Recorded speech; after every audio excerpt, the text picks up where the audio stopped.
आप बताइए कि रिजाइन आपने क्यों किया, रिजाइन का क्या कारण होगा, क्या आप बता सकते हैं? देखिए, अभी इलेक्शन का माहौल चल रहा है और मैं कोई ऐसा बयान दे दूं कि वो मॉडल कोड ऑफ कंडक्ट के अपोजिट में चला जाए, तो उस चीज़ के ऊपर मैं चर्चा नहीं करना चाहूँगा आज। लेकिन हाँ, ये सब चीज़ें होती हैं कि जो आपका जो रेजिग्नेशन है, रेजिग्नेशन में बहुत चीज़ें होती हैं कि अगर आप एक काम कर रहे हैं, आपको काम नहीं करने दिया जा रहा, वहाँ पे एक जो विज़न है जिसके लिए जनता ने एक जो पॉलिटिकल जो नुमाइंदे हैं उनको चुन के भेजा हुआ होता है, वो लोग जनता के फेवर में काम नहीं करना चाहते। बहुत चीज़ें होती हैं इसके अंदर। लेकिन मैं आपको सिर्फ ये चीज़ बताना चाहता हूँ कि जो मेरा 1 साल और 2 महीने का जो टेन्योर था TTDC में, मैंने अपना बेस्ट दिया वहाँ पे, और शायद इतना मैंने बेस्ट दिया कि जो इवन जो वहाँ की जो सरकार है वो 10 साल में भी उतने लोगों को नहीं दे सकती जो मैंने 1 साल और 2 महीने में दिया। मैं सिंगल हैंडेडली 1100 करोड़ रुपए का अपनी पर्सनल कैपेसिटी के अंदर इन्वेस्टर्स को लेके आया मैं वहाँ पे। लेकिन जब वो इन्वेस्टर्स आ रहे हैं, जब वो अच्छा, इन्वेस्टर के अलावा भारत सरकार NSDC जैसा जो ऑर्गेनाइजेशन है जो डायरेक्टली प्राइम मिनिस्टर ऑफिस के अंडर जो काम करता है, वो अगर ऑर्गेनाइजेशंस वहाँ पे आ रही हैं, वो तिपरासा के लिए जो हमारा जनजाति है उनके लिए, उनके कल्याण के लिए अगर कोई काम करना चाहती हैं, तो उन फाइलों के ऊपर अगर उन फाइलों को दबा के अगर आप बैठेंगे, अगर उनका काम नहीं हो पाएगा, अगर उनको हम सामाजिक और आर्थिक उत्थान नहीं दे पाएंगे, तो फिर मेरा कोई रोल नहीं है वहाँ पे। मैं काम करने आया हूँ, मैं उनसे कुछ नहीं लेता। TTDC से मैंने आज तक 1 रुपया नहीं लिया। लेकिन देखिए, एक कहावत होती है, आइदर यू परफॉर्म और पेरिश, या तो आप काम करिए या छोड़ दीजिए। वो 2 लोगों के लिए होता है। या तो जो नकारा आदमी होते हैं, जो कुछ नहीं करते सिस्टम के अंदर, डिपार्टमेंट के अंदर, उनको छोड़ देना चाहिए। अगर वो काम नहीं कर पा रहे हैं, अगर उनकी मंशा काम करने की नहीं है, उनको डिपार्टमेंट से खुद ही इस्तीफा देके निकल जाना चाहिए। दूसरी कैटेगरी आती है कि आप वहाँ पे अपना पूरा मन लगा के काम कर रहे हैं, लेकिन जो वहाँ पे जो सरकारी जो तंत्र है, जो वहाँ जनता के चुने हुए नुमाइंदे हैं, वो आपको काम नहीं करने दे रहे हैं, तो वो दूसरी स्थिति आती है। तो मैं उस दूसरी स्थिति के अंदर फिट होता हूँ कि मैं वहाँ पे काम करने के लिए गया और वहाँ पे मैंने बहुत कोशिश किया, बहुत चीज़ें किया, और जहाँ पे जो चीज़ें हैं जो ADC खुद नहीं कर पाता था, वो मैं पर्सनल कैपेसिटी में करता था। चाहे लोगों को व्हीलचेयर बांटना हो, चाहे उनको अगर कोई बच्चे का एजुकेशन है उनको स्कूल में एडमिट करवाना हो, मैं अपनी जेब से मैंने लोगों का फीस भरा है वहाँ पे। जो ड्रग एडिक्शन के लिए मैंने ही, I was the first one to introduce वहाँ पे जो आपका ड्रग आपका अवेयरनेस एंड रिहेबिलिटेशन, जो वहाँ का जो फोरम था, जो कमेटी था, वो मैंने गठन किया, हमारे जो CO साहब जो CK जमातिया जी थे उनके साथ मिलकर। लेकिन क्या हुआ उसके अंदर, मैं आपको छोटा सा एक वाक्य बताना चाहता हूँ कि जो हमारा त्रिपुरा है आज, जो हमारा त्रिपुरा का यूथ है वो ड्रग्स से जूझ रहा है, सबसे क्रिटिकल प्रॉब्लम है। तो एक बार मैं CO साहब और एक जो अभी MLA बने हैं, जो पहले एक ऑनरेबल EM थे, वहाँ पे हम लोगों ने एक सेमिनार का आयोजन किया। हम लोग वहाँ पे गए, वहाँ हंड्रेड्स की संख्या में, 100 की संख्या में वहाँ पे महिलाएं थी, हमारी बहनें थी, हमारे युवा साथी थे वहाँ पे। हमने उनको एड्रेस किया। अगले दिन हमारे पास फ़ोन आता है, हमारे CO साहब के पास फ़ोन आता है, वहाँ के जो MDC थे उनका, वो जो वहाँ के जो MLA थे उनका, कि हमारी बगैर परमिशन के आपने ये प्रोग्राम क्यों किया वहाँ पे। It was not a political program. अगर वहाँ पे जो युवा हमारा है, अगर हम उनको सशक्त करने की बात करते हैं, अगर हम उनको एक कन्विंस कर रहे हैं कि आप जो ड्रग्स का रास्ता छोड़िए, उसमें क्या गलत बात है? किसका परमिशन चाहिए? अच्छा काम करने के लिए किसी का परमिशन नहीं चाहिए। लेकिन जब आप अच्छा काम करते हैं तो उसको पॉलिटिकल रंग दे दिया जाता है। मैं पॉलिटिक्स करने नहीं आया, पॉलिटिक्स मैंने बहुत देखा, मैंने बचपन से पॉलिटिक्स देखा है। मैं पॉलिटिक्स करने नहीं आया यहाँ पे, मैं जनता को कुछ देने आया हूँ यहाँ पे। लोग अभी मैं कुछ इंटरव्यू मैंने दिया तो मैं YouTube वगैरह पे कुछ कमेंट पढ़ रहा था, अरे ये कैप्टन हरियाणा का है, कैप्टन दिल्ली का है, ये यहाँ क्या करने आया है? अरे मैं हरियाणा दिल्ली का हूं, मैं हिंदुस्तानी हूं। सबसे पहले मैं इस देश का अभिन्न अंग हूं। मैं जितना हक आप लोगों को त्रिपुरा में है, उतना ही हक मुझे भी त्रिपुरा में है। आज हमारे आदरणीय जो पूर्व मुख्यमंत्री साहब है बिप्लब देव जी, वो हरियाणा के प्रभारी बने हुए हैं। हरियाणा वाला तो कभी उनको नहीं पूछता कि भाई तुम तो त्रिपुरा के हो, आप यहाँ क्या करने आए हुए हो। जितना हमारा फौजी भाई बहन है वो बॉर्डर के ऊपर बैठा हुआ है, कोई चाइनीज बॉर्डर के ऊपर है, कोई नेपाली बॉर्डर के ऊपर बैठा है, कोई पाकिस्तानी बॉर्डर के ऊपर बैठा है, कोई बांग्लादेश बॉर्डर पे बैठा है, क्या उनसे कोई सवाल जवाब करता है कि भाई तुम तो बिहार के हो, तुम यहाँ क्या करने आ गए? तुम तो पंजाब के, तुम ये क्या करने आ गए? तुम राजस्थान के, तुम यहाँ क्या करने आ गए? ये हमारा भारत है, ये हमारा देश है, और हमारी आइडेंटिटी भारत से, हिंदुस्तान से हमारी आइडेंटिटी। और जो हमारा जो जनजाति है, जनजाति जो है इंडिजीनियस पीपल, ये हमारे भारत के मूल निवासी हैं। इनको बचाने का, इनके सर्वाइवल और एग्जिस्टेंस को प्रोटेक्ट करने का हर एक इंसान का दायित्व है। इसलिए उस दायित्व को निभाने के लिए मैं त्रिपुरा में आया हुआ हूं। और ऐसा नहीं है कि अब बहुत से लोग कहेंगे त्रिपुरा ही क्यों चुना, दूसरा भी चुन लेते, मेरी मर्जी। मैं त्रिपुरा से स्टार्ट कर रहा हूं इस चीज को। सोशल और इकोनॉमिक एम्पावरमेंट, हर एक आदमी का सपना होता है रोटी कपड़ा और मकान, सबसे जरूरत होता है। लास्ट ईयर का मैं एक वाक्य मैं बताना नहीं चाहता था आपको।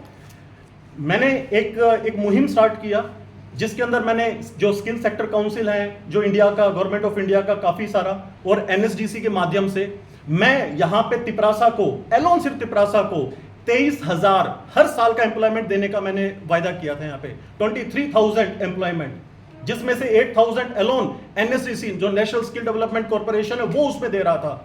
और जो 8,000 जो बच्चा जो हमारा तिपरासा का है, उनको फॉरेन में job with minimum salary of 1.5 lakh. क्यों उस फाइल के ऊपर बैठे? Why the system is sitting on that file from the last 4 months? टरका रहे हैं कि उनका ये।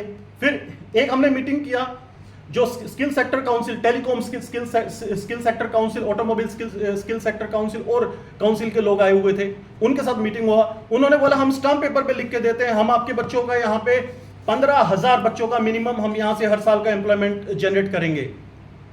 उस फाइल के ऊपर बैठ गए। अरे जिस गरीब के घर के अंदर चूल्हा नहीं जलता, वो जो ड्रग्स के अंदर जो युवा चला गया, क्या आप उसकी सुध लेते हो? अगर कोई आपको, आपके बच्चे को एम्प्लॉयमेंट दे रहा है उसकी क्वालिफिकेशन के हिसाब से, क्या बुराई है उस चीज में? आपको फाइल पे नहीं बैठना चाहिए, आपको उस चीज के अंदर प्रोग्रेसिव होना चाहिए। आपकी जो थिंकिंग है वो ब्रॉडन होनी चाहिए। नैरो माइंडेड से काम नहीं चलेगा, आपको आउट ऑफ बॉक्स निकलना पड़ेगा। आप यहां बैठ के सोचते हैं मैं, हमारे स्टेट में दिल्ली जैसा डेवलपमेंट हो, फिर उसके बाद किसी ने, एक मैंने कमेंट पढ़ा, उसमें लिखा हुआ, अरे बाहर का कंपनी लेके आ रहा है कैप्टन, बाहर का कंपनी आएगा तो हमें क्या मिलेगा, हमारे लोगों को रोजगार नहीं मिलेगा। किसने बोल दिया भाई ऐसी बातें? दिल्ली में जाइए, G20 समिट होने वाला है, दिल्ली को मोदी जी ने चमका रखा है एक विश्व पटल के ऊपर। मोदी जी एक वसुधैव कुटुंबकम की बात करते हैं कि पूरा विश्व हमारा कुनबा है, और वो इनवाइट करते हैं। क्यों वहां पे G20 समिट के अंदर पूरे विश्व के जो बड़े बड़े लीडर हैं वो क्यों आ रहे हैं वहां पे? किस लिए आ रहे हैं वो? कि हमारा जो एक इंटरनेशनल कॉपरेशन है, चाहे वो कल्चर के अंदर हो, चाहे वो एम्प्लॉयमेंट में हो, चाहे बिजनेस में है, चाहे जीडीपी ग्रोथ में है, चाहे एचडीआई ग्रोथ में, वो चीज बढ़े और हम आपस में सहयोग करके एक जो कुनबा है, जो विश्व का पूरा कुनबा है, उसको हमें एक साथ लेकर डेवलपमेंट की बात करें। अदरवाइज मोदी जी को क्या पड़ा है? पहले भी प्रधानमंत्री आए जो मौन रहते थे, कुछ बोलते ही नहीं थे, उन्होंने कौन सा डेवलपमेंट कर दिया देश का? लेकिन एक प्रधानमंत्री आया जो वाइब्रेंसी की बात करता है, सबको साथ लेके चलने की बात करता है, सबके विकास की बात करता है, तो उससे सीखिए कुछ। तो अगर जब तक आप देखिए त्रिपुरा में कौन सा इंडस्ट्री आ गया, यहां पे बंगाल में टाटा गया था एक बार, टाटा को ममता जी ने मना कर दिया कि आप चले जाओ, सिंगूर वाला जो कांड जो हुआ था। आज तक वेस्ट बंगाल में कोई बड़ा इंडस्ट्री नहीं आया। उसका नुकसान किसको हुआ? एक आम आदमी को। वहां पे जिसके बच्चे ने इंजीनियरिंग किया था, वो सोच रहा था कि टाटा का प्लांट आएगा, मेरे बच्चे को रोजगार मिलेगा, नहीं मिला। कोई दूसरा दुकान वाला था, वो सोचा मेरी दुकान यहां पे खोलूंगा मैं, यहां पे इतना एम्प्लॉय काम करेगा, मेरे को रोजगार मिलेगा, नहीं मिला। और वहां पे इतने लोग थे, सोचे डेवलपमेंट होगा, हमें यहां पे ये मिलेगा, वो मिलेगा, नहीं मिला। नुकसान किसका हुआ? आम आदमी का नुकसान हुआ। कि किसकी आड़ में हुआ? पॉलिटिक्स की भेंट चढ़ा, वो गंदी dirty politics. I don't want to be the part of dirty politics over here. मैं शुक्रगुजार हूं हमारी जो आदरणीय जो चेयरपर्सन है टीआरपीसीएल की मैडम पातल कन्या जमातिया जी, कि इन्होंने मुझे इतना रिस्पेक्ट दिया, मुझे यहाँ पे बुलाया कि भाई आप आइए, आप हमारा टीआरपीसीएल के लिए हमारे लिए कुछ कीजिए आप।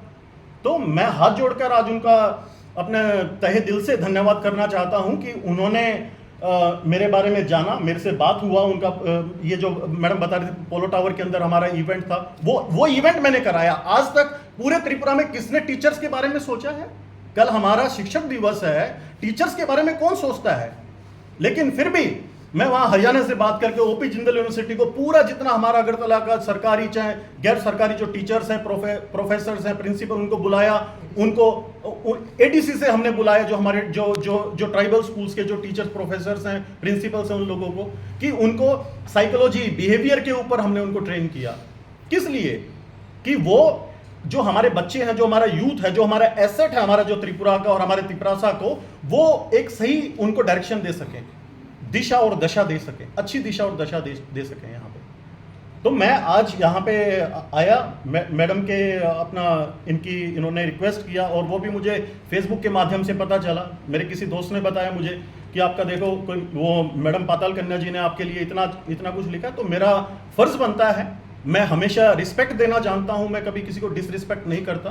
तो मैं रिस्पेक्ट के नाते, और ये हमारी बड़ी बहन है, मैंने इनके बारे में पढ़ा और देखा मैंने 2014 से, उससे भी पहले से ये क्रांतिकारी हैं, ये आप लोगों के लिए, इंडिजियस लोगों के लिए लड़ रही हैं।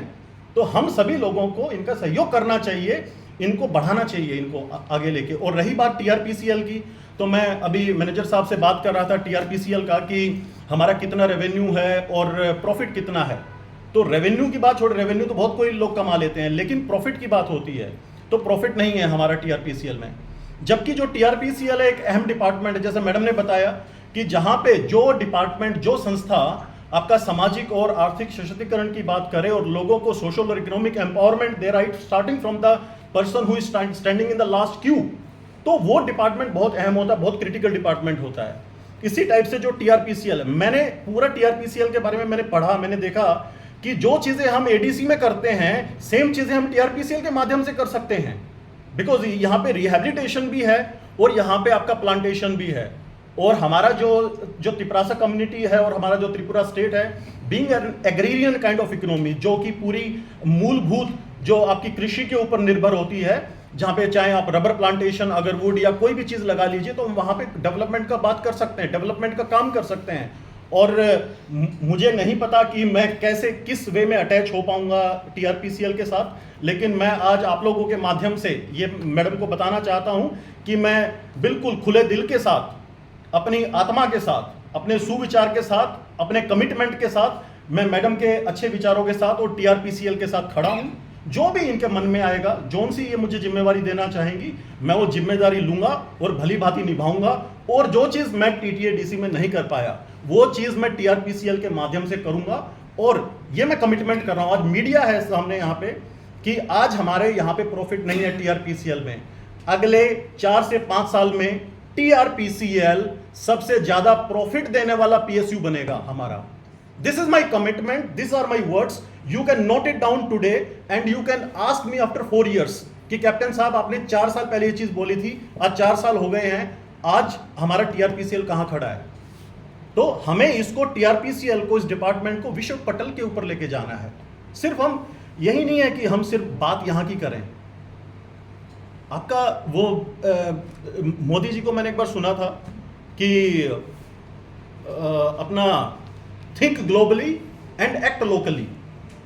जब तक आपका विजन जो है वो एक बड़ा विजन नहीं होगा, तो आप यहां पे जो हमारा जो है, जो त्रिपुरासा भाई बहन के डेवलपमेंट का बात नहीं कर सकते, आप किसी भी कीमत पे नहीं कर सकते। लोग कहते हैं, बहुत लोगों ने कहा, मीडिया में आता है, मैं भी पहले सोचता था कि जो हमारी सरकार है, जो त्रिपुरा गवर्नमेंट है या भारत सरकार, बड़ी निर्दयी किस्म की सरकार है। मैंने बड़ा क्रिटिसाइज किया मोदी जी को और बड़े बड़े नेताओं को, बहुत मैंने क्रिटिसाइज किया उस चीज़ में। लेकिन जब मैं दिल्ली में गया, जब मैं मिनिस्ट्रीज में मिला, और जो खासतौर पे नीति आयोग में और बड़े बड़े डिपार्टमेंट्स में मिनिस्टर्स के साथ मेरा मुलाकात हुआ, सेक्रेटरीज के साथ में, जब मैंने देखा कि स्कीम्स इतनी है गवर्नमेंट की, सेंट्रल गवर्नमेंट की, अगर वो स्कीम अगर सही ढंग से लागू हो जाएं, तो आदमी जो है, जो आम जन है, वो खुद सामाजिक और आर्थिक सशक्त हो जाएगा। लेकिन हमारा क्या है, उस चीज को पॉलिटिकली लेके चल पड़ते हैं। वो कैप्टन के थ्रू आया, क्यों आया? कैप्टन सीके जमातिया से बात करता है, क्यों सीके जमातिया से बात करता है? सीके जमातिया तो बागमा से चुनाव लड़ने वाला था, पॉलिटिकल रंग दे दिया। अरे सी के जमातिया जैसा अफसर त्रिपुरा में मिलना ना के बराबर है। He is an asset for Tripura, he is an asset for the TTADC. Respect him, respect his knowledge, respect his vision. You should respect that kind of officers, those who are coming over here and giving the dedication and each and everything. मैं ज़्यादा और कुछ नहीं बोलना चाहूँगा because और ये अगर मैंने बोल दिया ज़्यादा कुछ तो पॉलिटिकल सिनेरियो चेंज हो जाएगा एडीसी का। I don't want to go beyond that kind of level. मैं आज भी जितना जो रिस्पेक्ट है वो रिस्पेक्ट करता हूँ, लेकिन बस मैं हाथ जोड़ के ये कहना चाहता हूँ कि जिस जनता ने आपको चुन के भेजा है उस वोट का रिस्पेक्ट कीजिए, उनका जो सपना है उसका रिस्पेक्ट कीजिए, उनका लोगों का आम आदमी का जो एस्पिरेशन है उसका रिस्पेक्ट कीजिए। जो आपने प्रॉमिस किया है, जो आपको जो भी पैसा जो मिल रहा है वहां से 30,000, 32,000, 50,000, 1 लाख रुपया, वो उस आम आदमी की वोट की वजह से आपको मिल रहा है। Otherwise you are not capable to earn anything, let me tell, they are not capable to earn not even a single penny. That is just because the people they have voted for them, they had made them successful to win, and that's the reason they're sitting on that chair. So they should respect the chair, they should respect the sentiment of the public, and they should work for the public with whole heart, with whole commitment. That's the reason. And we want to see our Tripura on apex of the world map. We want to see our Tripura growing. That's the most important thing. Thank you very much.